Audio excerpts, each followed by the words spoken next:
हरियाणा विधानसभा का budget session चल रहा है। ऐसे में अपने अपने हलके के लिए आवाज उठाते भी एमएलएज नजर आए हैं। हमारे साथ सिरसा से विधायक गोकुल सेतिया हैं, बातचीत कर लेते हैं इनसे। गोकुल, जिस तरह से देखा गया कि बजट पेश किया जा चुका है और बजट में बहुत सारी तजवीज जो है हर फंड के लिए रखी गई है, हर वर्ग के लिए रखी गई है, आपको कैसा लगा है बजट?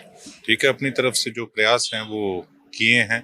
अब धरातल पे उसके क्या रिजल्ट निकलते हैं वो आगे आगे देखने की बात है।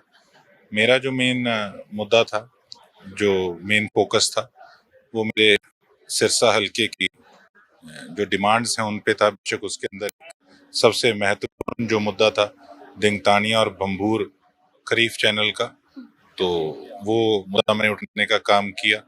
नशे की कमर तोड़ने के लिए उस पे अपनी तरफ से अपनी बात रखी और सीएम साहब को सारी लिस्ट भी दी जहां जहां पर नशा बिक रहा है धड़ल्ले से।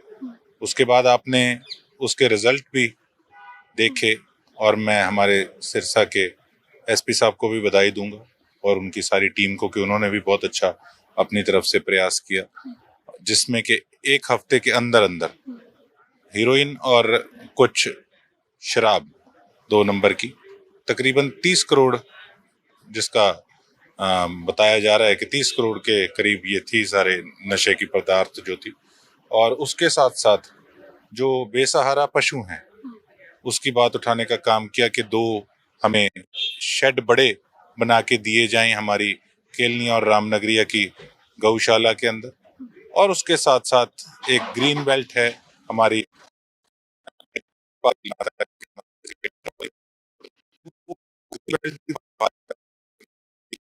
विचार रखे। और मंत्री जी ने भी, यूएलबी मिनिस्टर साहब ने पॉजिटिवली यही बात आज सदन में भी कही कि शेड को जो जो आप कह रहे हैं उनको बनाया जाएगा। और ग्रीन बेल्ट वाली भी मेरी चर्चा हुई थी, उसके लिए भी हम प्लानिंग कर रहे हैं, जल्द उसको बहाल किया जाएगा। और इन सभी मुद्दों को लेकर गंभीरता से मैं अपनी बात आगे भी सरकार के आगे रखता रहूं। गोकुल, किस तरह से देखते हैं, आपने कहा कि नशे का मुद्दा जो था आपने बेशक वहां पर उठाया था, पर जो विपक्ष है लगातार इसी तरह का काम जो है वो सरकार के समक्ष करता है। सरकार खुद मानती है कि नशा जो है एक बड़ी बीमारी है हरियाणा के लिए, पर क्या आवाज उठाने के बाद ही इस पर जो है वो स्टेप लिए गए हैं, इसके बाद ही उन पर कार्रवाई हुई है? देखिए, मैं तो ये जानता हूँ कि जो मैंने बात कही उसके बाद आपने एक्शन देखा, उससे पहले में और मेरी बात कहने के बाद में अंतर आपने देखा। तो कहीं ना कहीं मैं तो ऐसा आदमी नहीं हूँ कि मैं कहूँ जी ऐसे नहीं हुआ वैसे नहीं हुआ। मैं अप्रिशिएट करता हूँ कि मेरी बात, मेरा मुद्दा उठाने के बाद जो कार्रवाई की गई, इसके लिए इनका धन्यवाद भी करेंगे सरकार का और उम्मीद भी करेंगे कि ये कार्रवाई इसी प्रकार से आगे जारी रहेगी। माफियाओं की बात आप करते हैं, आपको लगता है कि नशा तस्करी में भी बड़ी माफियाओं का हाथ निकलेगा अगर इसमें इसी तरह से काम किए जाएंगे? तो आप खुद समझ सकते हैं कि ये मगरमच्छ ही थे, जहाँ कोई 20 करोड़ की हीरोइन है, कोई 5 करोड़ की हीरोइन है। तो अभी तो इस प्रकार के मैं समझता हूँ अभी भी बहुत स्मगलर्स बैठे हैं जिनकी पीठ तोड़नी अभी बाकी है।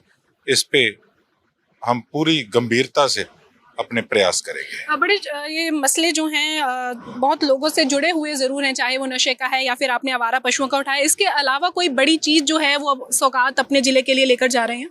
देखिए, अभी तो वो चीजें हैं, आगे दौड़ पीछे छोड़ वाला हिसाब नहीं होना चाहिए। जो जो मुद्दे इलेक्शन के अंदर हमने लोगों को जो वायदे किए थे, पहले तो उनपे हमने खरा उतरना है।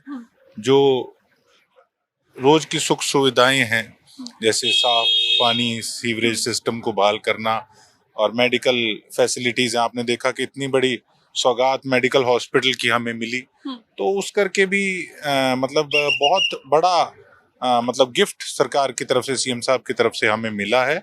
और इसी तरह से आगे भी हमारे प्रयास हमारी सिरसा की जनता के लिए जारी रहेंगे। एक चीज हमने देखी कि आप कोई भी काम अगर करना होता है, किसी भी जगह पर आप जाते हैं तो आप सोशल मीडिया पर लाइव हो जाते हैं, उसको लेकर के अधिकारियों से भी जो बात करनी होती है वो फोन पर करते हैं। क्या इसकी भी शिकायत की गई है? क्योंकि अफसर काम नहीं करते, अफसर आपको मिलते नहीं, ये कहते हुए आप हमेशा नजर आते हैं। मैं ये नहीं कहता कि काम नहीं करते, हाँ हम प्रयास कर रहे हैं तो अफसर काम भी कर रहे हैं। अब बेशक नगर परिषद में मेयर हमारे नहीं बने, पर जो मुझे ओहदा सिरसा की जनता ने दिया है, तो जो मेरे राइट्स हैं उनको तो इस्तेमाल करूंगा और काम करवाऊंगा सिरसा के लिए। और हाँ, जो अफसर कुछ काम नहीं ढंग से करते उनको भी बड़े स्पष्ट शब्दों में यही बात है कि सिरसा में रहना है तो काम करना पड़ेगा, नहीं तो अदरवाइज मैं तो ऐसा व्यक्ति हूँ कि मैं बेशक सदन हो, बेशक कोई बीजेपी की मीटिंग भी हो, मैं अंदर एंटर करके वहां भी कहने में कतराऊंगा नहीं कि ये काम नहीं हो रहा, क्योंकि जिम्मेवारी आज सरकार की है और सरकार के आगे कोई दुखड़ा रोना हमारे इलाके के काम नहीं हो रहे या कोई दिक्कत आ रही है, कोई अफसर खराब कर रहा है, तो उसको रखना मैं समझता हूँ कि कुछ गलत नहीं है। बहुत बहुत शुक्रिया बात करने के लिए। तो सिरसा से विधायक गोकुल सेतिया हमारे साथ है, बात करते हुए नजर आए हैं। एक तो हलकों के लिए, अपने हलके के लिए जो जो इन्होंने समस्याएं उठाई हैं उसके बारे में इन्होंने बात की, साथ ही साथ ये भी कहा कि अगर अफसरों को जो काम दिया जाता है वो नहीं करेंगे तो इसी तरह से वो अपने मुद्दे उठाते हुए भी नजर आएंगे। वीडियो जर्नलिस्ट रजत के साथ लिविंग इंडिया के लिए चंडीगढ़ से हरसिमरत।